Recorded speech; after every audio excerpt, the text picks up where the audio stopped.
বাকরুদ্ধ রাফিদ জীবনের এত বড় একটা খুশির দিনে অনুভূতি প্রকাশ করতে ভুলে গেছে সে। কেমন যেন থম মেরে বসে আছে সেই থেকে। বাবা হওয়ার অনুভূতি যে এত বেশি সুখের তা জানা ছিল না তার। অদ্ভুত এক শিহরণ খেলে যাচ্ছে দেহ মনে। নমনমিতা এখন অজ্ঞান। এ খবর তার জানা নেই। জানলে হয়তো বা খুশিতে এতক্ষণে কান্না করে দিত সে। চৌধুরী বাড়িতে দ্বিতীয় খুশির আমেজ, একসাথে দুটো নতুন সংবাদে মুখরিত বাড়ি। তোহা পরে তো পুরো বাড়ি মাথায় তুলে নাচছে। সবচেয়ে বেশি খুশি খুশি লাগছে তাকে। তোহা রুমে গিয়ে কল করে রনককে। শুনুন, একটা গুড নিউজ আছে। Good news? হ্যাঁ, একটা ছোট বাবু আসতে চলেছে। নাউজুবিল্লা, কী সব বলো তোহা, আমি তো এখনো টাচ পর্যন্ত করলাম না তোমাকে। শুধু এতটুকু চুমু খেয়েছি, শুধু বেডে বসে কপাল চাপড়ায় তোহা। তার আগে বোঝা উচিত ছিল এই লোক ফাজিলের এক নম্বর। যেন পড়াশোনা নয় ফাজলামের উপর কোর্স করেছে সে। আজ তো এক ফাজিলের হাড্ডি। ফোর্স করে শ্বাস ছেড়ে তোহা বলে ওঠে, পাপা নয় ফুফা হতে যাচ্ছেন আপনি। ও তাই বলো, আমি তো আবার ভাবছিলাম। ঠাস করে মুখের উপর কল কেটে দেয় তোহা। প্রথমে চমকালেও পরবর্তীতে হু হু করে হেসে ওঠে রনক। ওয়াশরুম থেকে ফ্রেশ হয়ে রাফিদ বসে নম্রমিতার পাশে। কিছুক্ষণ আগেই জ্ঞান ফিরেছে তার। তবে শরীরটা তার ভালো লাগছে না, তাই বেড থেকে ওঠে না আর। পাশে কারোর উপস্থিতি টের পেয়ে চোখ খুলে তাকায় নম্রমিতা। আচমকাই তার কপালের সাথে কপাল ঠেকিয়ে ঠোঁট কামড়ে কান্না আটকানোর চেষ্টা করে রাফিদ। নম্রমিতা ডান হাত রাখে রাফিদের মাথার পিছে। জাকড়া চুলগুলোতে আলতো হাতে হাত বুলিয়ে মিহি কণ্ঠে বলে ওঠে, এমন করছো কেন? ঠিক আছি তো আমি। ভয় পাইয়ে দিয়েছিল অনেক, পাগল একটা। হুম। শোনো, তুমি খুশি তো? এত বেশি খুশি যে প্রকাশ করার বাসাই খুঁজে পাচ্ছি না। তোহাকে সাথে নিয়ে বিয়ের কেনাকাটা করতে এসেছে রনকের পরিবার। রনক আর তোহা মিলে বিয়ের শাড়ি পছন্দ করছে। বাকিরা গহনা দেখছে পাশের স্টোরে। আসমকেই পরিচিত কণ্ঠস্বর শুনে চমকে ওঠে তোহা। পিছনে ফিরে তাকিয়ে দেখতে পায় রুহেলকে। ঢিলে ঢালা পোশাক কেমন যেন ছন্ন ছাড়া। অবাক হলেও মুখে তা প্রকাশ না করে আগের মতো ব্যস্ত হয়ে পড়ে সে শাড়ি দেখতে। তোহা, কেমন আছো? ভালো। তুমি? এই তো আছি। ও আচ্ছা। একা? উঠবি হাজব্যান্ড আছে সাথে। তুমি বিয়ে করছো? কেন, বিয়ে কি মানুষ করে না নাকি? আর আমার বিয়ে নিয়ে এত বিস্ময় প্রকাশের কি আছে? গত 4 দিন ধরে কলেজের সামনে তোমার জন্য অপেক্ষা করেছি তোহা, কিন্তু তুমি আসোনি। তবে এই সেই কলেজ না আসার কারণ। প্রথম কথা হলো, আমি জানতাম না তুমি অপেক্ষা করেছিলে আমার জন্য। আর দ্বিতীয় কথা হলো, আমি জানলেও আসতাম না।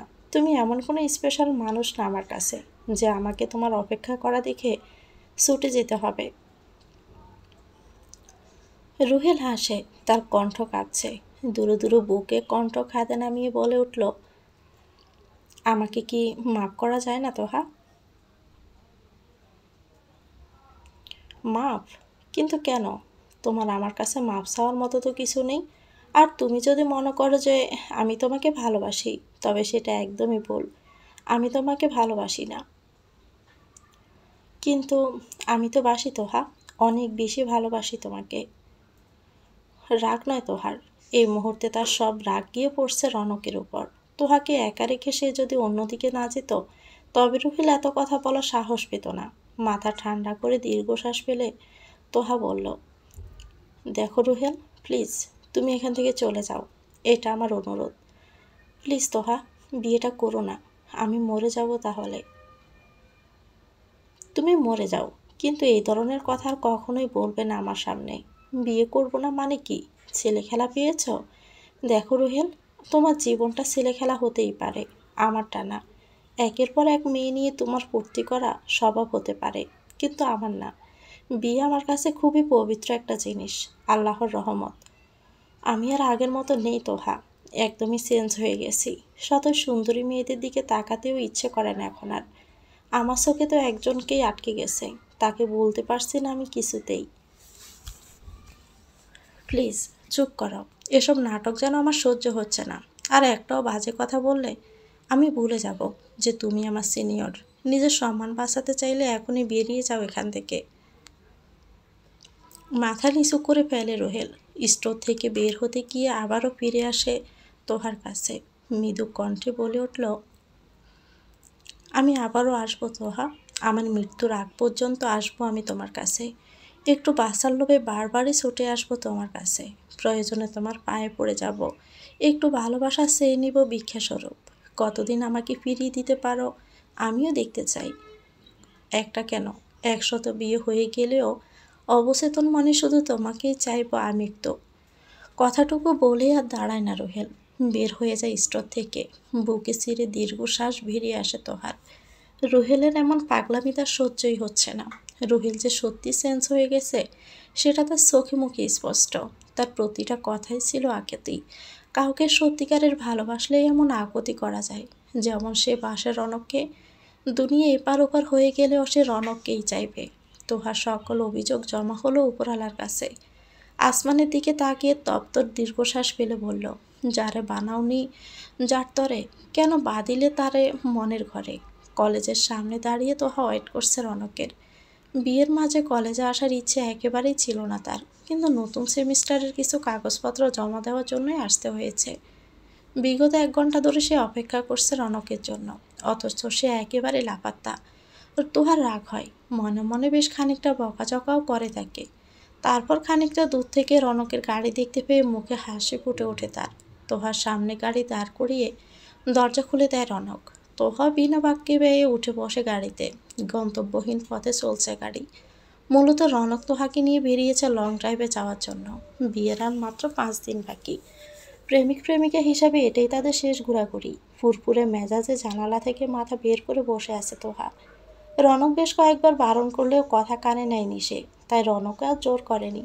সামনের একটা স্টলে গাড়ি দাঁড় করাতে বলে তোহা। রনক ভাবে তোহা হয়তো সেই স্টল থেকে কিছু কিনবে, তাই গাড়ি সাইড করে ফেলে। রনককে কিছু বলার সুযোগ না দিয়ে তোহা দৌড়ে যায় রাস্তার অপর পাশে। একজন হাওয়াই মিঠাই বিক্রেতার বৃদ্ধ লোক লাঠি হাতে দাঁড়িয়ে আছে সেখানে।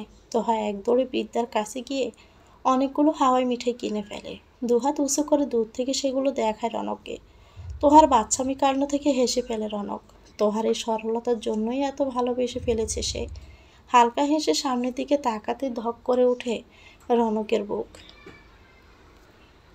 দুহাতে হাওয়াই মিঠাই নিয়ে ফুরফুরে মেজাজে আসা মেয়েটার দিকে দিয়ে আসছে একটা দ্রুতগামী গাড়ি। গাড়িটা যতদূর সম্ভব ব্রেক ফেল করছে, নয়তো রাস্তায় এত স্পিডে গাড়ি চালানোর কথা নয়। বুক কেঁপে ওঠে রনকের। তোহা একবারও মাথা তুলে আশেপাশে তাকাচ্ছে না, সে ব্যস্ত হাতের হাওয়াই মিঠাই নিয়ে। কলিজার পানি শুকিয়ে আসে রনকের। তীব্র ব্যথায় কোকিয়ে ওঠে বুক। এই দৃশ্য দেখা তার পক্ষে সম্ভব নয়। কথা বলার শক্তিটুকু হারিয়ে ফেলছে। কথা বলার চেষ্টা করছে, অথচ মুখ থেকে কোনো শব্দে বের হচ্ছে না। মুহূর্তে রবের কাছে তোহার প্রাণ ভিক্ষা চায় সে। গাড়িটা যতই তোহার কাছে আসছে রনকের হার্টবিট বেড়ে যাচ্ছে। তার চোখের সামনে ভেসে ওঠে তোহার নিষ্পাপ চেহারা, সেই হাসি মুখ। চোখের কোণ ঘেঁষে গড়িয়ে পড়ে মোটা মোটা অশ্রুকণা। খালি খালি লাগে বুকটা। গাড়িটা একেবারেই তোহার কাছাকাছি আসতে দু চোখের উপর হাত চেপে ধরে রুহেলের রক্তাক্ত মাথাটা কোলে নেয় তোহা। কাঁপা কাঁপা হাত রাখে রুহেলের কপালে। প্রচণ্ড রক্তক্ষরণ হচ্ছে তার, রক্তে ভেসে যাচ্ছে তোহার জামা। অথচ রুহেলের মুখে হাসি, যেন ভীষণ তৃপ্তি পেয়েছে সে। কিছুক্ষণ আগে রুহুল এদিকে এসেছিল একটা কাজে। হঠাৎ করে তোহাকে দেখে থেমে যায় সে। দু চোখ ভরে দেখতে থাকে তোহার উল্লাসে ভরা চেহারা। কিশোরীর ন্যায় দুহাতে হাওয়াই মিঠাই উছিয়ে রনকের সাথে ইশারায় মেতে ওঠাও তার দৃষ্টি এড়ায় না। হঠাৎ করে আশেপাশে তাকাতে তার চোখ পড়ে যায় তোহার দিকে দিয়ে আসা গাড়িটার দিকে। পাগলের মতো ছুটে যায় রুহেল। এক ধাক্কায় তোহাকে সরিয়ে ফেলে রাস্তার কিনারায়, কিন্তু নিজে সবার সময় আর পায় না। তার আগে সে গাড়ির সাথে সংঘর্ষ ঘটে তার দেহের। প্রবল ধাক্কায় ছিটকে দূরে পড়ে যায় সে। কেন এমন পাগলামি করলো রুহেল? কন্দনরত তোহাকে দেখে রুহেলের হাসি চড়া হয় আরও। খানিকটা দিমি কণ্ঠে বলে ওঠে, তুমি আমার জন্য কাঁদছো তোহা? আমার জন্য? ইস তোহা, এত খুশি আমি কোথায় রাখি বলো তো? কাঁদলে আরও বেশি মায়াবী লাগে তোমাকে। তোমার চোখে আমার জন্য পানি, তোমার মনে শুধু আমার জন্য চিন্তা, তোমার কোলে আমার মাথা। ইস, কি যে ভালো লাগছে! এমনটা জানলে তো আমি রোজ অ্যাক্সিডেন্ট করতাম তোহা। প্লিজ রুহেল, এমন কথা বলো না। আমাকে বাঁচাতে তোমার আজ এই অবস্থা। এই মেয়ে, আমার খুশি বুঝি সহ্য হচ্ছে না তোমার? ভালোবাসার মানুষের কোলে মাথা রেখে শেষ নিঃশ্বাস ত্যাগ করার সৌভাগ্য কতজনের হয় বলো? আমি নিঃসন্দেহে একজন সৌভাগ্যবান। প্লিজ রোহেল, কোনো কথা বলো না। হসপিটালে নিয়ে যেতে হবে তোমাকে। তোমার কিছু হয়ে গেলে নিজেকে কখনোই আমি মাফ করতে পারবো না। তোহা, আমার সময় ফুরিয়েছে। আমার করা সমস্ত অন্যায়ের ফল তো একদিন না একদিন আমাকে পেতেই হতো। কথাগুলো মেয়ের মন নিয়ে খেলেছি আমি। তাদের বিষাক্ত নিঃশ্বাস আমাকে যে প্রতি মুহূর্তে অভিশাপ দিয়েছে। ভালোবাসি ভীষণ। আমার তিক্ত বুকের বাপাস তুমি। ওই পোকার মতো একটু একটু করে আমার বুকের ভিতরটা খেয়ে ফেলেছ তুমি। এখন যে আমার বুকটা পুরো পাকা। প্লিজ রুহেল, আর জেদ নয়, হসপিটালে যেতে হবে। তোমার অনেক রক্তক্ষরণ হয়েছে। তোহা, আমার হাতে বেশি সময় নেই। হসপিটালে নিয়ে গিয়ে কোনো লাভ হবে না। তার চেয়ে বরং আমার কথাগুলো মন দিয়ে শোনো। তোমার ছেলে হলে তার নাম রুহেল রেখো, কেমন? তুমি যখন তাকে ভালোবাসবে, আদর করবে, আমি আমার ভালোবাসা পেয়ে যাব তার মাঝে। কাঁপা কাঁপা রক্তাক্ত হাতে রুহেল ছুঁয়ে দেয় তোহার মুখ আলতো হাতে। তারপর বিদায় জানায় পৃথিবীকে। তোহা চিৎকার দিয়ে কাঁদতে কাঁদতে ডাকতে থাকে রুহেলকে। আর যাই হোক, সে তো কখনো রুহেলের এমন দশা চায়নি। রাস্তার মাঝে তাদেরকে ঘিরে ধরে দাঁড়িয়ে আছে অনেক মানুষ। এই ঘটনা তাদের প্রত্যেকে চোখে জল। একটা মানুষ ঠিক কতখানি প্রিয় মানুষকে ভালোবাসলে বাঁচাতে গিয়ে নিজে ডুলে পড়ে মৃত্যু মুখে। রনকের জ্ঞান ফিরে। দূরে মানুষের ভিড় দেখে বুক স্যাঁত করে ওঠে তার। দৌড়ে যায় তোহার কাছে। উৎসুক জনতার ভিড় ঠেলে ভিতরে প্রবেশ করতে বিস্ময়ে হতবিহ্বল সে। কেমন রক্তাক্ত বিভিন্ন চেহারা তোহার। রুহেলের মাথাটা কোলে রেখে কাঁদছে সে। রনক হাঁটু মুড়ে বসে তোহার পাশে। প্রিয় মানুষের সান্নিধ্য পেয়ে জোরে শব্দ করে কেঁদে ওঠে তোহা। সান্ত্বনা স্বরূপ সুমুয়াকে তোহার চুলের বাজে। জমজমিয়ে বৃষ্টি পড়ছে প্রকৃতিতে। তোহা জানালার গ্রিল ধরে দাঁড়িয়ে আছে। আনমনে তাকিয়ে আছে বাহিরের দিকে। প্রতিটা বৃষ্টির ফোঁটা কি দারুণভাবে একে একে পড়ছে আকাশ হতে। এরপর টুপ করে মিলিয়ে যাচ্ছে ভূমিতে। এই দৃশ্য তার বহুবার দেখা, কিন্তু আজ কেন যেন ভালো লাগছে। তাকিয়ে থাকতে ইচ্ছে করছে। কোথাও একটা শুনেছিল আকাশ ঘিরে বৃষ্টি আসে দু কারণে, হয়তো কেউ খুব বেশি খুশি, নয়তো খুব দুঃখে। আচ্ছা, আজ তো যে তার মন খারাপ এ কথা কি জেনে গেছে প্রকৃতি? তবে কি তার জন্যই জমজমিয়ে বৃষ্টি? সেদিনের পর 4 মাস কেটে গেছে। বিয়ের ডিট পেছিয়ে ফেলা হয়েছে আপাতত। সেই মুহূর্তে তোহার মানসিক অবস্থার কথা ভেবে রনক নিজে বিয়ের ডেট পিছানোর কথা বলে। সকলে একমত হয়। সিদ্ধান্ত নেওয়া হয় নম্রমিতার ডেলিভারির পরে শুভ কাজটা সম্পন্ন করবে। রনক এ বাড়িতে আসে মাঝে মাঝে, তবে রোজ নিয়ম করে তোহাকে কলেজে পৌঁছে দেয় সে নিজেই। এই বাহানায় দুজনে দেখাও হয়ে যায় প্রতিদিন। প্রথম একটা মাস তোহা কারোর সাথে কথা বলতো না সেভাবে, এমনকি রনককে এড়িয়ে চলতো খানিকটা। তোহা ধীরে ধীরে বের হয়ে এসেছে সে ট্রমা থেকে, তবে সে চঞ্চলতা আর নেই। কেমন যেন অল্প কয়েক মাসের ব্যবধানে বড় হয়ে গেছে সে। আসমকাই দরজায় কড়া নাড়া শব্দে বাহির দিক থেকে দৃষ্টি ফেরায় তোহা। আস্তে ধীরে গিয়ে খুলে দেয় দরজা। ও সময় রনককে দেখে বেশ চমকায়, তবে প্রকাশ করে না। দরজা ছেড়ে ঢুকে পড়ে রুমে। ভিজে পুরো একাকার অবস্থা রনকের। তোহা তোয়ালে এগিয়ে দেয় তার দিকে। চোখ তুলে তাকায় রনক। অভিমানী কণ্ঠে বলে, এতদিনে জামাই আদর পাওয়ার কথা ছিল আমার। কেউ একটু যত্ন করে চুলটাও মুছিয়ে দেয় না। তোহা মুচকি হাসে। নিজে এগিয়ে যায় রনকের কাছে। বেডে বসে আছে রনক। তার একেবারে মুখোমুখি দাঁড়িয়ে নিজ হাতে তোয়ালে দিয়ে চুল মুছে দেয় সে। এত ভিজে ভিজে আসতে গেলেন কেন? রনক কোমর জড়িয়ে ধরে তোহার। পেটে নাক ঘষতে ঘষতে বলে, খুব দেখতে ইচ্ছে করছিল যে তোমায়। তোহা হাসে। এমন পাগলামির সাথে সে অভ্যস্ত। রনকের থেকে নিজেকে ছাড়িয়ে রাপিদের রুমের দিকে থেকে একটা শার্ট আর ট্রাউজার এনে দেয় তাকে। রনক ওয়াশরুম থেকে চেঞ্জ করে আসে। ভেজা শরীরে বেশিক্ষণ থাকলে জ্বর চলে আসতে পারে আবার। নম্রমিতার প্রেগনেন্সির 5 মাস চলছে। এই কয়েক মাসে একেবারে কাহিল দশা তার। ঠিকমতো খেতে পারে না সে। কিছু মুখে দেওয়া তো দূরের কথা, খাবারের গন্ধে বমি উঠে আসে তার। শুধুমাত্র টক জাতীয় কিছু জিনিস ছাড়া কিছুই মুখে রোচে না তার। সেই সাথে মাঝে মাঝেই হুট করে শরীরটা ছেড়ে দেয় তার। একেবারে অবচেতনের মতো পড়ে থাকে। শরীরের শক্তি কুলিয়ে উঠতে পারে না। একেবারে ক্লান্ত যেন। রাপিদ প্রতি মুহূর্তে চোখে চোখে রাখে তাকে। যতক্ষণ বাড়িতে না থাকে তোহাকে রেখে যায় নম্রমিতার কাছে, যেন ভুল করেও কিছু ভুল না হয়। নম্রমিতার প্রেগনেন্সি আর 5টা প্রেগনেন্সির মতো স্বাভাবিক না। বেশ কিছু টেস্ট করে জানা যায় বেবির পজিশন ঠিক নেই।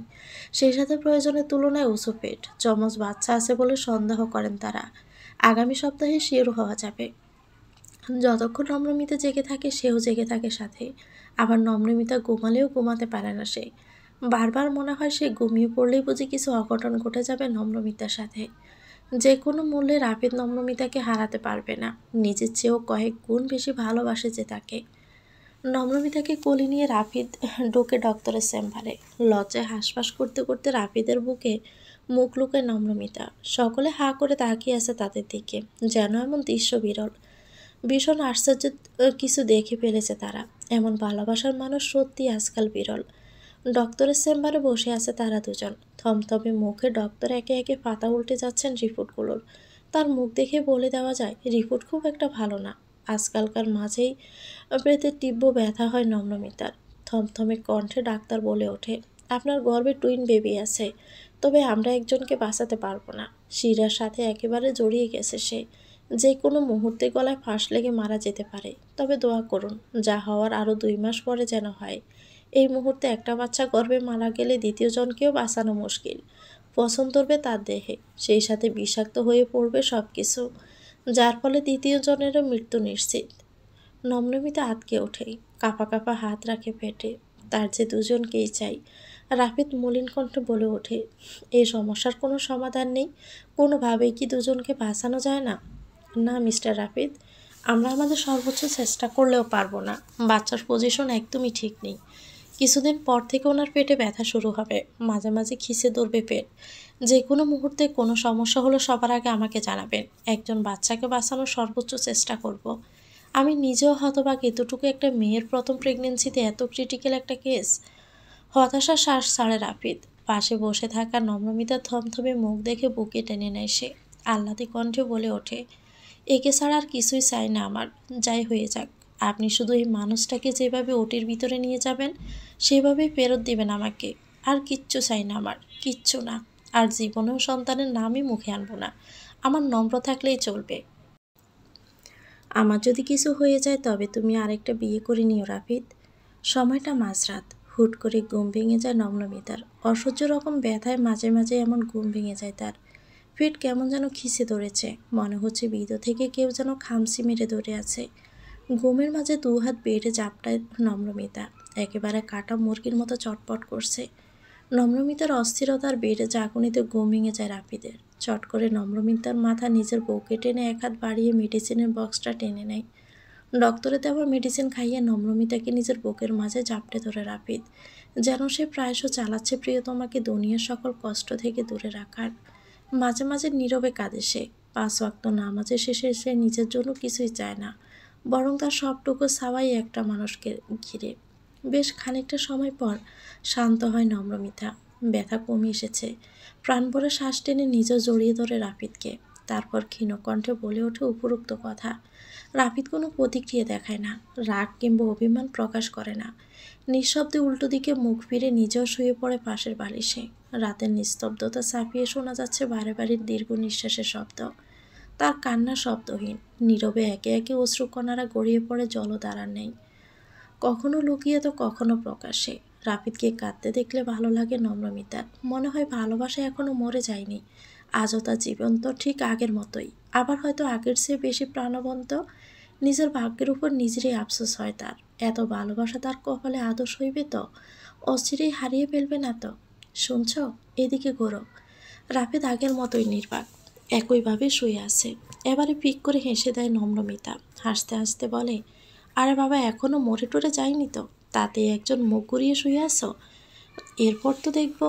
বজ্রের বেগে নম্রমিতাকে জড়িয়ে ধরে গলায় মুখ ডুবিয়ে দেয় রাফিদ। রাফিদ যে আরও বেশি করে কাঁদবে এখন, তার নম্রমিতা জানা। সে ইচ্ছে করেই এমন করে। রাফিদকে অভ্যস্ত হতে হবে এগুলোর সাথে, নয়তো হুট করে পাওয়া আঘাত শেষ হইতে পারবে না। ধীরে ধীরে সহনীয় আঘাতের ধাক্কা কমই লাগবে। আমাকে কষ্ট দিয়ে কি খুব বেশি মজা পাও, তাই না? একদিন দেখবে তোমার কাছে সবই থাকবে, কিন্তু এই আমিটাই থাকবো না। কাকে কষ্ট দিবে তখন? রাফিদ, মাঝরাতে কী সব কথা বলছো তুমি বলো তো? একসাথে দুইজনে ছুটি নিলে চলে নাকি? আমি পাগল হয়ে যাব নম্র। আমি আর নিতে পারছি না, প্লিজ নম্র, প্লিজ। আমি আর পারছি না এই কথাগুলো হজম করতে। তুমি আমাকে রেহাই দাও, একটু বাঁচতে দাও। জল গড়িয়ে পড়ে নম্রমিতার চোখের কোণ ঘেঁষে। তারও যে যেতে ইচ্ছে করে না। এত এত সুখ ছেড়ে কে যেতে চায়? কাউকে ভীষণভাবে ভালোবাসলে নিজের ভেঙে চুরে ভালোবাসতে হয়। রাফিদ তার সর্বোত্তম উদাহরণ। রাফিদের মতো এমন পাগল প্রেমিক অতুলনীয় হাজব্যান্ড পাওয়ার যোগ্য তো সে নয়। কোনো বানরের গলায় মুক্তোর মালা ঝুলিয়ে দিল বিধাতা। আর ভাবতে পারে না নম্রমিতা। ঘুমন্ত প্রিয়তমার কপালে সিক্ত ঠোঁট ছোঁয়ায় রাফিদ। আবারও গভীর সুবুয়াকে সেখানে। আরও একটা রাত নির্গম করে তার। ঘুম উৎসর্গ হয় সৃষ্টিকর্তার নিকট আহাজারিতে। প্রিয়তমাকে সুস্থ সালামত ফিরে পাওয়ার আকাঙ্ক্ষায় লুটিয়ে পড়ে সিস্তায়। ডক্টরের চেম্বারে পাশাপাশি বসে আছে রাফিদ আর নম্রমিতা, হাতে কিছু টেস্টের রিপোর্ট। ডক্টরের মুখ থমথমে, অনেক বেশি আশঙ্কায় খানিকটা ফ্যাকাশেও লাগছে। তারপর রাফিদকে উদ্দেশ্য করে বলে, mister Chowdhury, I am sorry, আপনাদের দুই সন্তানের মধ্যে একজন আর নেই। ইতিমধ্যে তার শরীরে পচন সৃষ্টি হয়েছে। মূলত এই কারণেই আপনার ওয়াইফের পেইন হচ্ছে ভীষণ রকম। কেস রীতিমতো ক্রিটিক্যালের দিকে যাচ্ছে। ডক্টরের কথা শুনে থম মেরে বসে থাকে নম্রমিতা। কোনো রকম অনুভূতি কাজ করছে না তার। নিজেকে মানসিকভাবে বেশ খানিকটা শক্তপোক্ত করলেও ধাক্কা তো লাগছে। সন্তান হারানোর ব্যথা একজন মায়ের চেয়ে বেশি বোঝার ক্ষমতা পৃথিবীতে আজ যে কারণেই। সবচেয়ে আশ্চর্যের বিষয় হলো তার কান্না আসছে না, একটুও না। তবে কি অতিশোকে পাথর হয়ে গেল? নম্রমিতার পরিস্থিতি সম্পর্কে নানা রকম আলোচনা চলছে। এই মুহূর্তে অ্যাব্রশন করার মতো কোনো পরিস্থিতি নেই, কারণ নম্রমিতার গর্ভে আরও একটি সন্তান জীবিত আছে। আবার মৃত বাচ্চাকে পেটের মধ্যে রেখে দিলে মা আর জীবিত বাচ্চা দুজনেরই ক্ষতি হবে। রনক হাঁটু মুড়ে বসে আছে রুহেলের কবরের সামনে। চোখে তার জল। নত শিরে বিড়বিড় করে বলে ওঠে, তুমি না থেকেও যে থেকে গেছো রুহেল। তোমার মৃত্যু আমাদের মাঝে তোমাকে রেখে দিয়ে গেছে। তুমি চলে গিয়েও আমাদের মাঝে তৃতীয় ব্যক্তি হয়ে রয়ে গেছো। তোমার প্রতি কোনো অভিযোগ নেই, বরং যা আছে তা হলো কৃতজ্ঞতা। আমার তোহাকে বাঁচিয়ে, পরোক্ষভাবে আমাকে বাঁচিয়ে দিয়েছো তুমি। জানো, এর আগে তোহা তোমার নাম মনে তো দূরের কথা, মুখেও আনত না। তোমার প্রতি তার ছিল কোনো ভালোবাসা, ছিল শুধু ঘৃণা। আমার যে কষ্ট হয় রুহেল, ভীষণ কষ্ট। তার সবটুকু জুড়ে যে আমি একাই থাকতে চেয়েছিলাম। কেন থাকবে সেখানে তোমার অস্তিত্ব? আমি যে মেনে নিতে পারি না। এ যে আমার ভীষণ বড় এক ব্যর্থতা। আজ অনেকগুলো দিন পর রনক এসেছে রুহেলের কবরের সামনে। জোহরের নামাজ শেষে কবর জিয়ারত করে একাকী দুঃখ বিলাস করে। তার অভিযোগ করার মতো কোনো জায়গা নেই, তবুও অভিমান হয় মাঝে মাঝে। প্রশ্ন ছুড়ে দেয় সৃষ্টিকর্তার নিকট। ভালোবাসার মানুষের সামান্যতম বাঘও যে কাউকে দেওয়া যায় না। দিনের শুরুটা গুমট। আকাশে নেই কোনো রোদের ছিটাফোঁটা। মাথার উপর ফ্যান চলা সত্ত্বেও গেমে নিয়ে একাকার নম্রমিতা। আগামী সপ্তাহে ডেলিভারির ডেট দেওয়া হয়েছে তাকে। আজ হসপিটালে অ্যাডমিট করতে হবে। এই কয়দিন ডক্টরদের নিরীক্ষণে রেখে পরবর্তী পদক্ষেপ নেবেন। খুব বেশি সমস্যা হলে সময়ের আগে সিজার করে নেওয়া হবে। মূলত এই কারণে শেষের এই একটা সপ্তাহে হসপিটালাইজড রাখার সিদ্ধান্ত নেয় নম্রমিতার ডক্টর। মেডিসিন পুশ করে অক্ষত রাখা হয়েছে মৃত বাচ্চাকে, তবে খুব বেশি দিন এমনভাবে রাখা সম্ভব নয়। এতে ক্ষতি হতে পারে নম্রমিতার। যেহেতু তার গর্ভে পচনরোধক মেডিসিন দেওয়া হয়েছে, তার শারীরিক অক্ষমতাও দেখা দিতে পারে অনেক সময়। আবার জীবিত বাচ্চা শারীরিক কার্যক্রমেও ব্যাহত হতে পারে। যেহেতু জরায়ুতে থাকা ভ্রূণে যাবতীয় পুষ্টি উপাদান সরবরাহর কাজ করে এই তরল, যার মাত্রা সামান্য বেশি হলো ভ্রূণের মৃত্যু নিশ্চিত। গাড়িতে যন্ত্রণায় ছটফট করছে নম্রমিতা। ব্যথায় শরীর যেন নীল হয়ে যাচ্ছে তার। দ্রুত থেকে দ্রুততর বেগে গাড়ি ড্রাইভ করছে রাফিদ। পিছনের সিটে নম্রমিতার কোলে মাথা নিয়ে বসে আছেন আনোয়ারা খাতুন। নানান রকম দোয়াদুরত পাঠ করে ফু দিচ্ছেন নম্রমিতার শরীরে। এদিকে ব্যথায় কোকিয়ে উঠছে নম্রমিতা। জল ছাড়া মাছের মতো কাতরাচ্ছে সে। অতিরিক্ত ব্যথায় পেট যেন ছেড়ে যাচ্ছে তার। দুই পা দিয়ে দলাই মলাই করে চলছে সিটের কাপড়। মাঝে মাঝে দমটাও আটকে আসছে তার। এই বুঝে সে ন্যায় হয়ে গেল। যন্ত্রণায় ছেড়ে দিল শরীর। হারিয়ে গেল না ফেরাতে সে। রাফিদ কোনোরূপ ট্রাফিক রুলস না মেনে বেগতিক হারে গাড়ি চালাচ্ছে। সামনে তার একটাই লক্ষ্য, যত দ্রুত সম্ভব নম্রমিতাকে হসপিটালে নিয়ে যাওয়া। তার নম্রমিতা কষ্টে আছে। পিছন থেকে বেশি আসছে তার কোকিয়ে ওঠার আহাজারি। নিতে পারছে না রাফিদ। মন চাইছে নিজের প্রাণের বিনিময়ে হলেও তার প্রাণ পাখিকে শান্তি দিক, তার কষ্ট কিছুটা কমে যাক, কিন্তু তা যে অসম্ভব। কিছুক্ষণ আগেই হসপিটালে অ্যাডমিট হতে যাওয়ার জন্য রেডি হচ্ছিল নম্রমিতা, অথচ কয়েক মুহূর্তের মাঝে অসম্ভব রকম পেইন শুরু হয়ে যায় তার। ফলস্বরূপ সেই অবস্থাতে বেরিয়ে পড়ে তারা নম্রমিতাকে নিয়ে। পিছনের গাড়িতে আরিয়ান চৌধুরী আর তোহা আসছে নম্রমিতার যাবতীয় জিনিসপত্র নিয়ে। ডক্টরকে আগে থেকে পরিস্থিতি সম্পর্কে সব জানিয়ে রাখছিল তোহা। তিনি গেটের কাছে অপেক্ষা করছিলেন তাদের জন্য। এক মুহূর্ত দেরি হলে অনেক বড় ক্ষতি হয়ে যেতে পারে। নম্রমিতাকে দেখে ডক্টরের হাত পা ঠান্ডা হয়ে যায়। ক্যারিয়ার জীবনে প্রথম এমন একটা কেস হ্যান্ডেল করছে সে। মেয়েটাকে দেখে ভিতরে মাতৃসত্তা হু হু করে কেঁদে ওঠে যেন। শরীর কেমন যেন রক্তশূন্য হয়ে পড়ছে নম্রমিতার। ব্যথায় নীল হয়ে গেছে মুখটা, চোখ উল্টে বেরিয়ে আসছে যেন। কি বিভৎস লাগছে তাকে দেখতে। নম্রমিতার আহাজারিতে আশেপাশের সকলের চোখে জল। ডক্টর স্ট্রেচারে করে জলদি ওকে ওটিতে নিয়ে যাওয়ার ব্যবস্থা করে। ওটিতে ঢোকার মুখে নম্রমিতা টেনে ধরে রাফিদের হাত। গলা থেকে স্বর বের হচ্ছে না তার, তবু অনেক কষ্টে থেমে থেমে বলে ওঠে, আমার দায়িত্বটাও তোমার উপর দিয়ে গেলাম বলে রাগ করো না। জীবনটা নতুন করে শুরু করবে, আমি না থাকলেও থেকে যাব তোমার মনে। আমার শেষ চিহ্ন রেখে যাচ্ছি তো। ডুকরে কেঁদে ওঠে রাফিদ।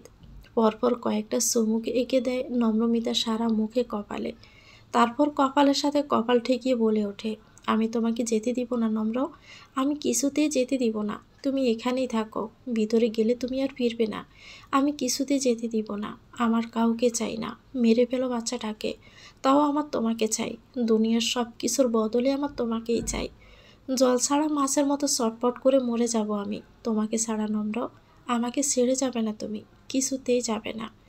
মিস্টার চৌধুরী, আমাদের ভিতরে নিয়ে যেতে দিন, নইলে পরে অনেক বড় ক্ষতি হয়ে যেতে পারে।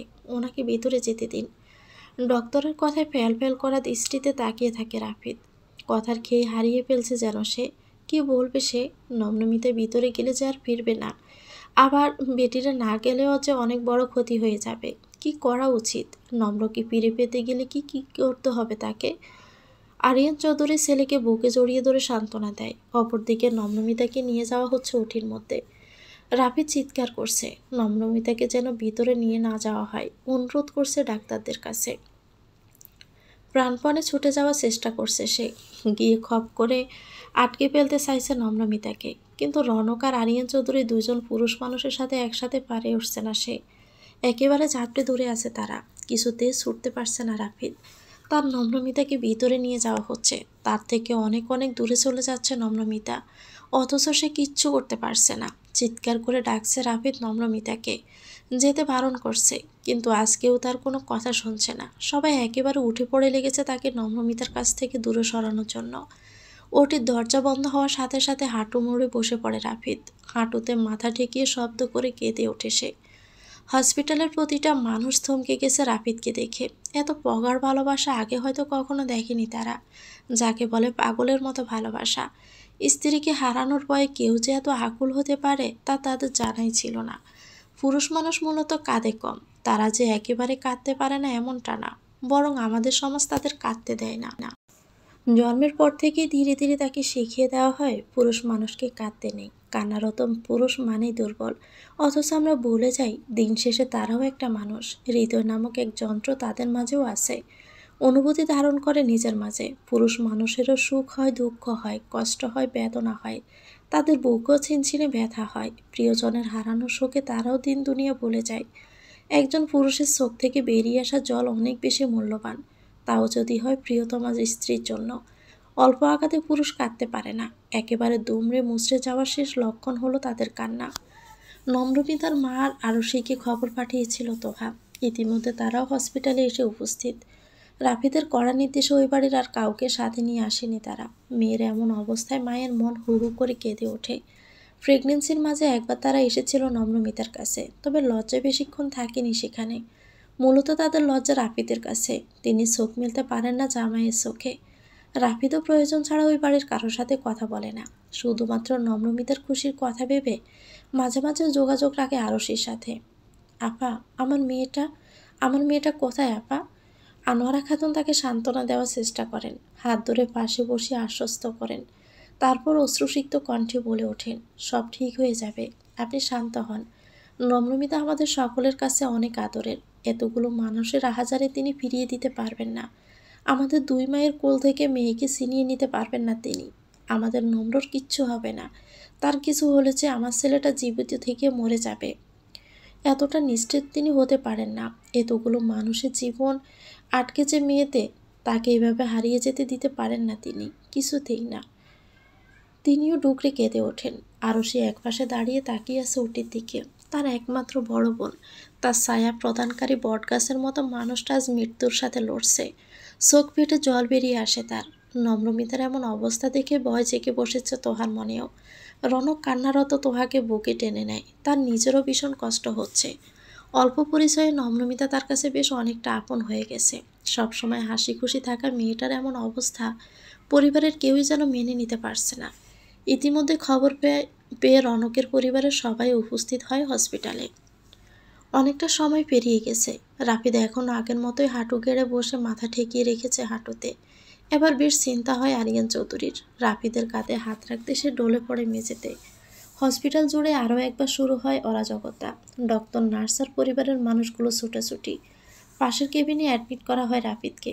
মাল্টি স্ট্রোক করেছে রাফিদ। মাল্টি স্ট্রোকে রোগীর মস্তিষ্কে রক্ত সরবরাহ সাময়িক বন্ধ হয়ে আবারও চালু হয়। অতিরিক্ত টেনশনে আর শঙ্কায় শরীর ছেড়ে দিয়েছে তার। মিস্টার আরিয়ান চৌধুরী, আপনার ছেলে বেডে নেই, তাকে কোথাও পাওয়া যাচ্ছে না।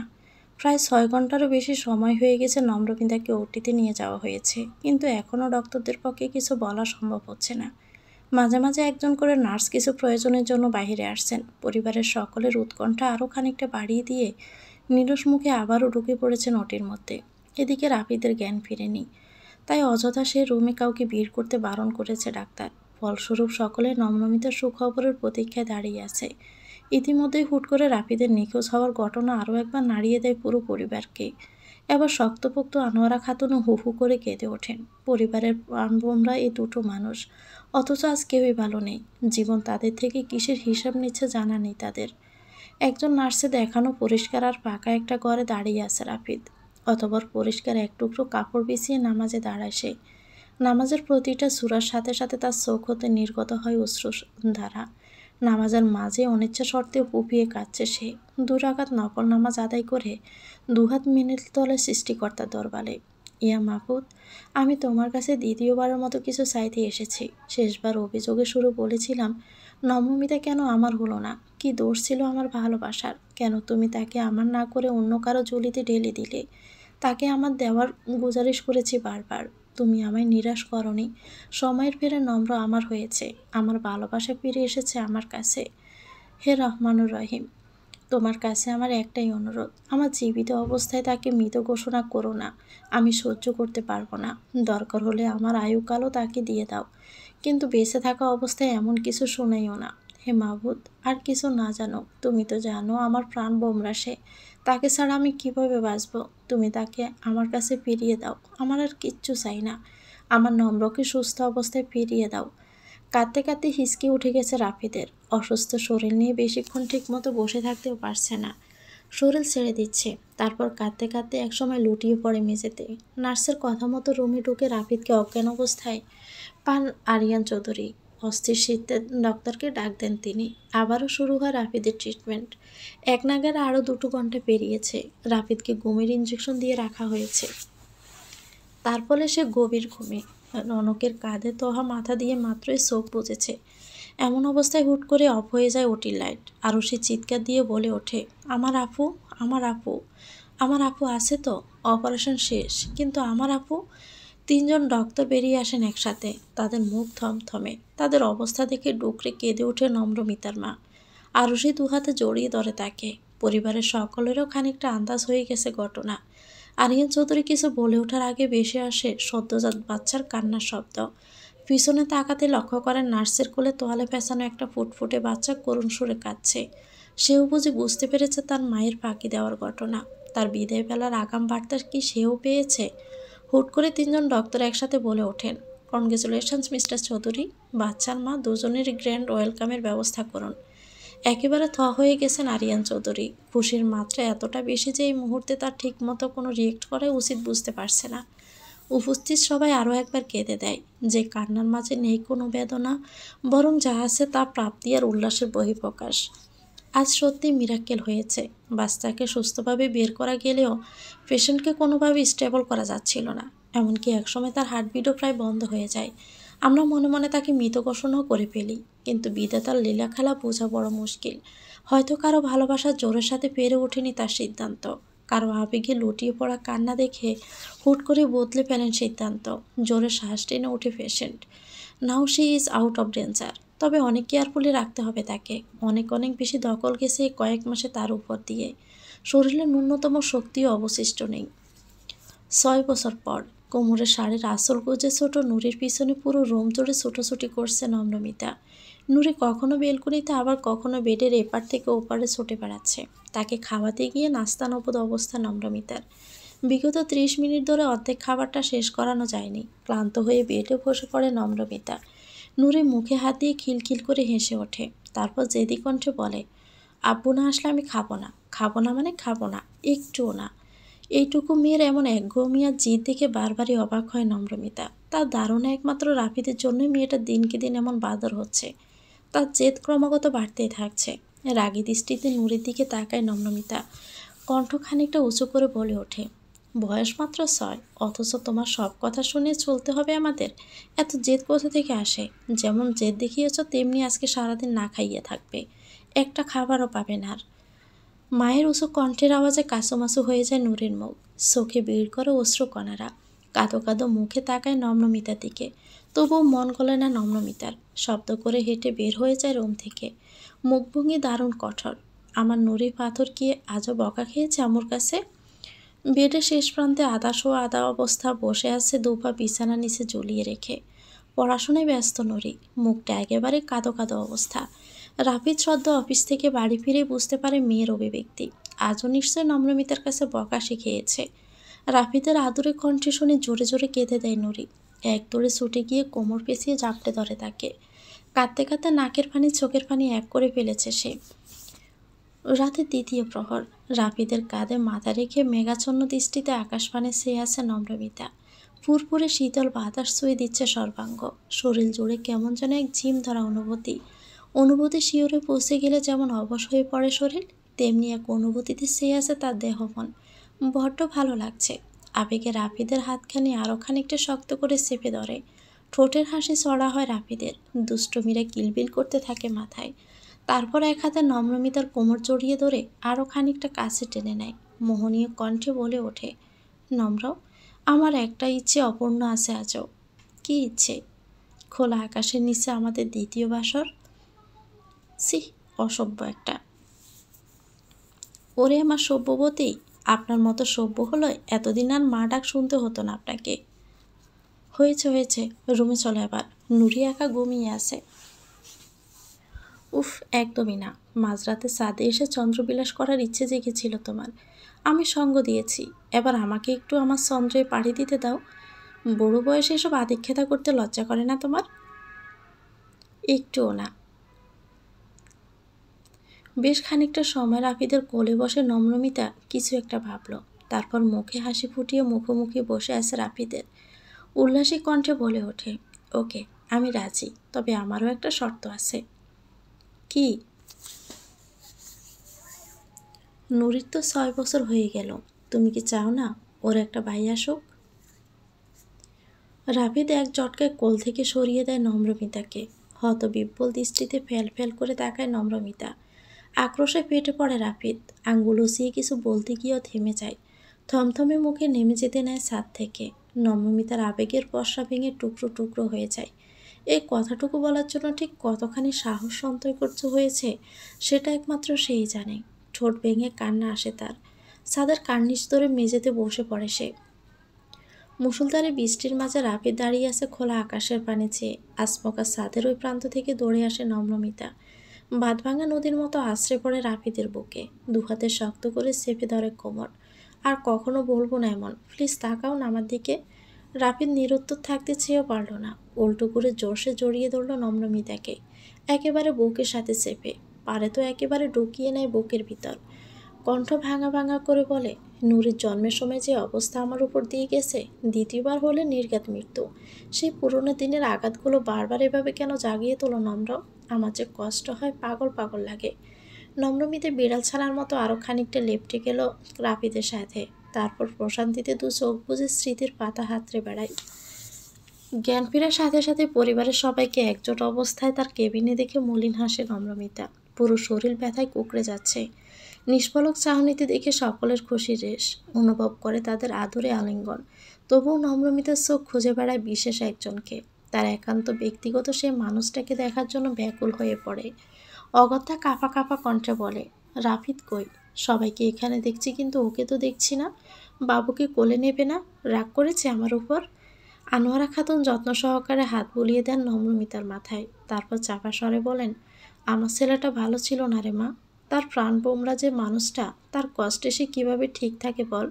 ঘুমের মেডিসিন দেওয়াই এখন নিস্তেজ সে। আনোয়ারা খাতুনের কণ্ঠে সাফা বিষাদ। নম্রমিতার একাধারে কেমন যেন কষ্ট লাগছে, সেই সাথে ভালো লাগার অনুভূতিও হচ্ছে। হয়তো তার জীবনের প্রথমাংশের সময়ে ছিল অনেকখানি তিক্ততা, তবে সময়ের গতিবিধিতে আজ তা প্রাপ্তির খাতায়। বুকের ভিতরের তিক্ততার লেশমাত্র অবশিষ্ট নেই। কড়া মেডিসিনের ফলে ঘুমে জড়ে আসছে চোখ, অথচ বুকের কাছে যেন কি ভারী ভারী ঠেকছে। অনিচ্ছা সত্ত্বেও আলতো চোখে খুঁজলে তাকায় নম্রমিতা। আবিষ্কার করে রাফিদের উষ্ণ শরীর, আলতো করে মাথা ঠেকানো তার বুকে, গলার কাজটা অনেকটা ভেজা ভেজা। নম্রমিতা আদুরে গলায় বলে, ইস, পাগলটা এখনও কেমন করছে দেখো। আমি ঠিক আছি তো, এখনও কান্না করতে হয়?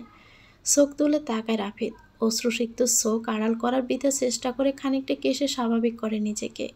তারপর ভাঙা কণ্ঠে বলে, কই কান্না করছি, তুমি ভুল দেখছ। রাফিদের মিথ্যে ধরা পড়ে গেলেও আর লজ্জা দেওয়ার ইচ্ছে পোষণ করলো না নম্রমিতা। হালকা হেসে দুহাত বাড়িয়ে আবারও তাকে বুকে আসার আহ্বান জানায়। রাফিদ বিনা বাক্য বেয়ে চুপটি করে প্রিয়তমার উষ্ণ আলিঙ্গনে মিশে রইল। বর্তমান মাঝরাতে বীজে চুপচুপে দুই মানবী মেতেছে একে অন্যতে। বৃষ্টির ছন্দপতনের সাথে সাথে ওঠানামা করছে তাদের উষ্ণ আলিঙ্গন। ছাদের ছোট চিলে কোঠার ঘরে হয়েছে আজ তাদের ঠাঁই। হয়তো বৃষ্টি ভেজা শীতল শরীরের উষ্ণতা প্রয়োজন, তাই এই আয়োজন। বাহিরের বৃষ্টির বেগের সাথে হয়তো বেড়ে চলছে প্রিয়তমের সোহাগ। দাদির ঘরে ঘাপটি মেরে লুকিয়ে আছে রিফাত। আজ সে বেশ বড়সড় এক অন্যায় করেছে। এতক্ষণে হয়তো তোহা জেনেও গেছে সেই ব্যাপারে। মায়ের মারের হাত থেকে বাঁচার একমাত্র উপায় দাদির ঘর। সে ভাবনা নিয়ে দাদির ঘরে এসে লুকায় রিফাত। রিফাত, এই রিফাত, কই তুমি? সামনে আসো শুধু একবার। আজ পিঠে সব কটা সাল আমি তুলে নেব তোমার। সামনে এসো বলছি। মায়ের কণ্ঠস্বর শুনে দাদির শাড়ির আঁচল ধরে আরও গুটিসুটি মেরে তার পিছনে লুকিয়ে পড়ে সে। ভয়ে মুখটা কাসুমাসু। তোহা পুরো বাড়ি খুঁজে যখন রিফাতকে কোথাও পেল না, অবশেষে আসলো শাশুড়ির রুমে। তারপর কণ্ঠে রাগ বজায় রেখে ভদ্রতার সহিত বলল, আম্মা, আপনাকে না কতবার বলছি, ওই বাদর ছেলেটাকে একদম আশকারা দিবেন না। আজকে স্কুলে কি কাণ্ড করেছে জানেন?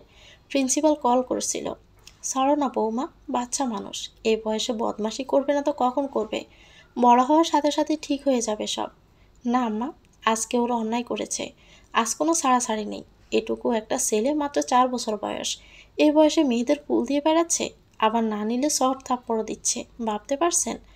তোহার অভিযোগ শুনে ঠোঁট টিপে হাসেন তিনি, কিন্তু মিছিমিছি খানিকটা গাম্ভীর্যের ভাব বজায় রেখে রিফাতকে হাত ধরে টেনে আনেন সামনে। তারপর খানিকটা নমনীয় দৃষ্টি নিক্ষেপ করে বলে, আমাদের রিফাত কি এমন কিছু করেছে? আমার কি দোষ দাদি আম্মা? নুরিকে তো আমার ভালো লাগে অনেক। আমি ছাড়া অন্য কোনো ছেলের সাথে কেন কথা বলবে ও?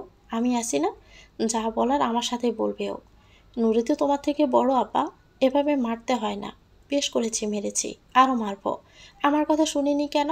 কত করে না বলেছিলাম স্কুলে কোনো ছেলের সাথে কথা বলতে। আমি তো ওর বিএফ, যা বলার আমাকে বলবে, অন্য কারোর সাথে কোনো কথা বলবে কেন? আবার যদি এমন করে ফাঁপ ভেঙে দেব নুড়ি পাথরের, আর স্কুলে আসতে পারবে না। কি মজা হবে তখন!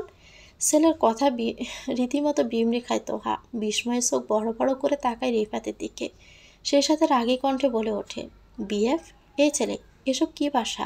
বয়স কত তোমার? মেরে ফিরে সাল তুলে নিব একেবারে। তোহার রাগী কণ্ঠের উচ্চস্বরে ব্যয় করে কেঁদে দেয় রিফাত। কান্নারত কণ্ঠে নিচের দিকে তাকিয়ে বলে, নুরি তোমার বেস্ট ফ্রেন্ড, ঠিক আছে? আর কখনো নুরিকে ভালোবাসবো না। আমার খেলনাও দেব না, একটা কথাও বলবো না। পসা মেয়ে একটা, মামার বাড়িও যাব না, সবাই পসা। কাঁদতে কাঁদতে রুম থেকে বের হয়ে যায় রিফাত। তোহা পিছু নেয় না, কারণ বাবার মতোই রাগ যে তার। কিছুতেই কোনো কথা বলবে না এখন। খানিকটা সময় দিলে নিজ থেকে এসব বলে গিয়ে আবার ফিরে আসবে। আসমকা কিছুক্ষণ আগের ঘটনার কথা মনে করে শাশুড়ি বৌমা একসাথে হেসে ওঠে।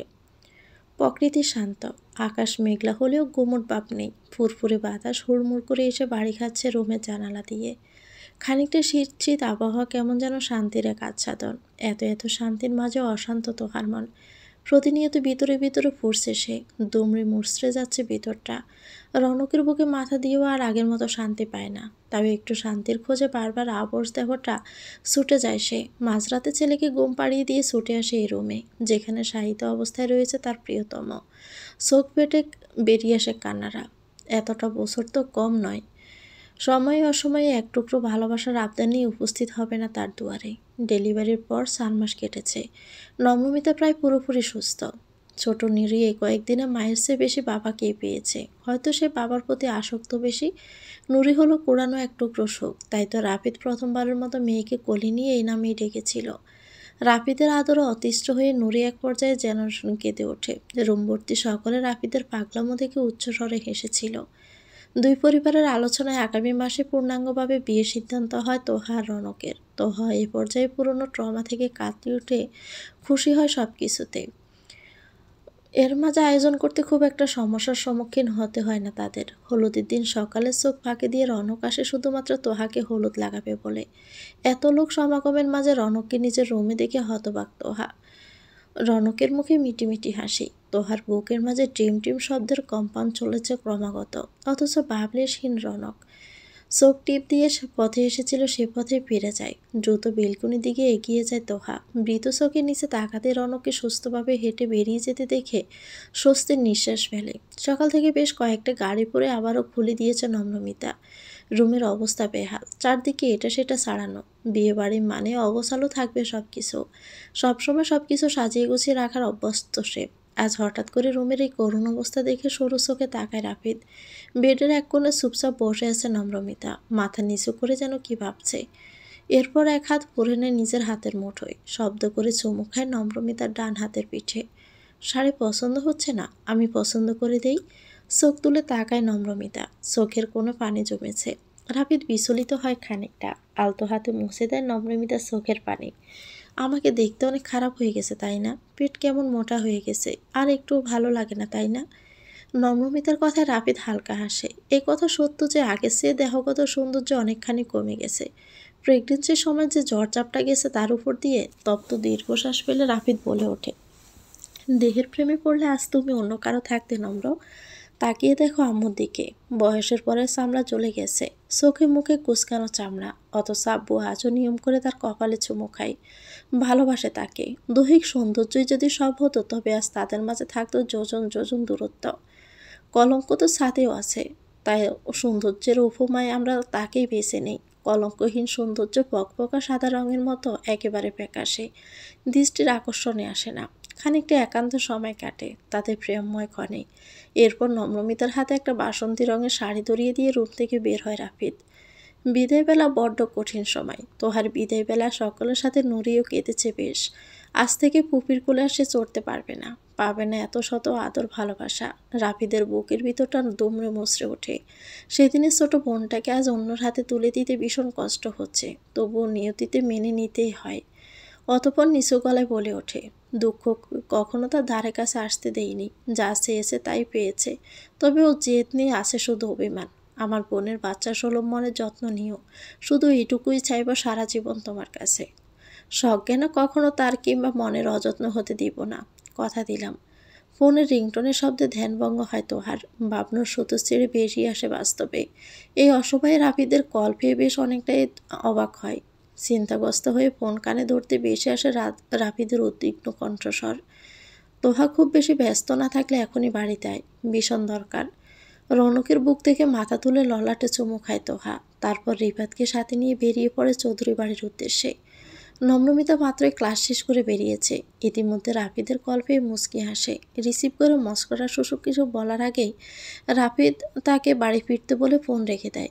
নম্রমিতা অবাক হয়ে যায়। বর্তমানে সে একটা কলেজে প্রফেসর, মার বোনের দায়িত্ব নিজের কাঁধে তুলে নিয়েছে। পরোক্ষভাবে আরশিকে সাহায্য করে ওই বাড়ি ছাড়তে। সেই সাথে প্রতি মাসে একটা নির্দিষ্ট টাকা আসতো তাদের অ্যাকাউন্টে, যার সবটাই রাফিদ আড়াল থেকে করেছে। রুমে 3জন মানুষ ছাড়া আর কেউ নেই। রাফিদ মাঝে মাঝে ঠোঁট কামড়ে কিছু একটা ভাবছে। নম্রমিতা আর তোহা একে অপরের দিকে চাওয়াচাই করছে, কিন্তু ব্যাপারটা আসলে কি কারোই বোধগম্য হচ্ছে না। ঠোঁট দুটো গোল করে বেশ জোরে জোরে কয়েকবার শ্বাস ছাড়ে, তারপর বলে, রনকের অ্যাক্সিডেন্টটা পরিকল্পিত ছিল। তোহা আঁতকে ওঠে, কথাটা যেন ধাক্কা লাগে বুকে এসে। চোখের কোণে বীর জমে অনাকাঙ্ক্ষিত জলরাশি। নম্র, তোমার মনে আছে আমার আর তারিনের পিকগুলোর কথা, যেটা তোমার ফোনে পাঠিয়েছিল কেউ? হ্যাঁ, কিন্তু ওর সাথে ভাইয়ের অ্যাক্সিডেন্টের কী সম্পর্ক? সচিবের কথা মনে আছে, যে তোমাকে বলেছিল আমার আর তারিনের সম্পর্কের কথা? আমার আর তারিনের পিক একমাত্র তৃতীয় ব্যক্তি হিসাবে তার ক্যামেরায় ছিল, তাই কৌশলে তার অগসরে এক বন্ধু মারফত অনেক দিন ধরে বিষয়টা নিয়ে খোঁজ চালাচ্ছিলাম। অবশেষে তোমার ডেলিভারির কয়েকদিন আগে জানতে পারি এসব সচিবের কাজ, কিন্তু আসল কারণটা স্পষ্ট ছিল না। এরপর তোমাকে নিয়ে আর তোহা বিয়ে নিয়ে এতটাই ব্যস্ত হয়ে যায় যে বিষয়টা মাথা থেকেই চলে যায়। হুট করে রনকের অ্যাক্সিডেন্টের কিছুদিন আগে সচিবের সাথে দেখা হয় কাকতালীয়ভাবে, সেখানেই চেপে ধরে তাকে। অবশেষে যা জানলাম তার জন্য মোটেও প্রস্তুত ছিলাম না। এতক্ষণ থম মেরে বসে রাফিদের সমস্ত কথা শুনছিল তোহা। অবশেষে অধৈর্য হয়ে বলল, তার জন্য রনকের ক্ষতি করলো কেন? তাকে তো আমি চিনিও না। মাথা নত করে নেয় রাফিদ। তোহার চোখে চোখ রেখে কথা বলার সাহস হচ্ছে না তার। নিচু গলায় বলে, সজীব প্রথম থেকে নম্রকে পছন্দ করত। ঠিক পছন্দ নয়, ওর কাছে সব মেয়েই এক রাতের খেলার জিনিস। নম্রকে পেতে চাইতো সব সময়, কিন্তু বিয়ে হয়ে যাওয়ার ফলে সাময়িক সময়ের জন্য তার লালসা ডুবে গেছে। হুট করে আবারও যখন আমার সাথে বিয়ে হলো নম্রর, নতুন করে লালসা চেপে বসে তার। নম্রকে পেতে মরিয়া হয়ে পড়ে। সে কারণেই আমাদের মাঝে ভাঙন ধরিয়ে দিতে চেয়েছিল, কিন্তু সফল হলো না। তখন ওর টার্গেট হয়ে পড়িস তুই। তোর মাধ্যমে এই বাড়িতে ঢুকতে চেয়েছিল। এরপর নম্রকে পাওয়া ওর জন্য সহজ হয়ে যেত, আর সেই সময়ও দোষের বাহিরে ছিল। আসার পর সবটা জেনে রনককে মারার চেষ্টা করে, কিন্তু ভাগ্যক্রমে রনক বেঁচে গেলেও কোমায় চলে যায়। রাগে মুখশ্রী কঠোর হয়ে দাঁড়ায় নম্রমিতার। দাঁতে দাঁত চেপে বলে, ও জানোয়ারটার ফাঁসি হওয়া উচিত। এত অন্যায় করার পরেও কিভাবে লাগামহীন ঘুরে বেড়াচ্ছে সে। প্রকৃতি ছাড় দিয়ে ছেড়ে দেয় না, সে নিজের করা অন্যায় শাস্তি পাচ্ছে। এইচআইভি রোগে আক্রান্ত সজীব, যার কোনো চিকিৎসা নেই। এত এত অর্থ প্রাচুর্য তাকে বাঁচাতে পারল না আজ। মুখে হাত চেপে ডুকরে কেঁদে ওঠে তোহা। রাফিদার নম্রমিতা করুণ চোখে তাকায় তার দিকে। তোহা সান্ত্বনা দেওয়ার মতো কোনো ভাষা নেই তার কাছে। তোহা অপেক্ষা করবে রনকের, সারা জীবন করবে। আজও তার মনে পড়ে রনকের অভিমানী কণ্ঠ, তার দুষ্টমি ভরা আবদারগুলো। রনক কোনোদিনও আগের মতো সুস্থ হবে কিনা তোহার জানা নেই, কিন্তু সে অপেক্ষা করবে আজীবন। প্রিয়তমা আমার তিক্ত বুকের বাপাস, তুমি ছাড়া নেই আমার কোনো অবকাশ। নম্রমিতাকে বুকের মাঝে চেপে ধরে রাফিদ। খানিকটা সময় কাটে নীরবতায়। উষ্ণ বুকের ঠিক মাঝখানে তপ্ত ঠোঁট ছোঁয়ায় নম্রমিতা। গাঢ় এক চুম্বন এঁকে দেয় রাফিদের বুকের মাঝে। তারপর ক্ষীণকণ্ঠে বলে ওঠে, ভালোবাসি। প্রাপ্তির হাসি হাসে রাফিদ। এতগুলো বছর তারা কাটিয়ে দিল একসাথে, অথচ কেউ কাউকে ভালোবাসি বলেনি, বরং প্রতিনিয়ত অনুভব করতে গেছে একে অপরের ভালোবাসার গভীরতা। প্রিয়তমা আমার প্রাণভোমরা তুমি, আমার তিক্ত বুকের বাপাসের প্রশান্তি তুমি, হাজারো তপ্ততার মাঝে মুষলধারের বৃষ্টির মতো প্রশান্তি তুমি। আমার জীবন মরণ স্বপ্ন সবটুকুই তুমি, শুধুই তুমি। তো ভিউয়ার্স, গল্পটি কেমন লাগলো কমেন্ট করে জানাবেন। এটা গল্পের শেষ অংশ। ভালো লেগে থাকলে একটি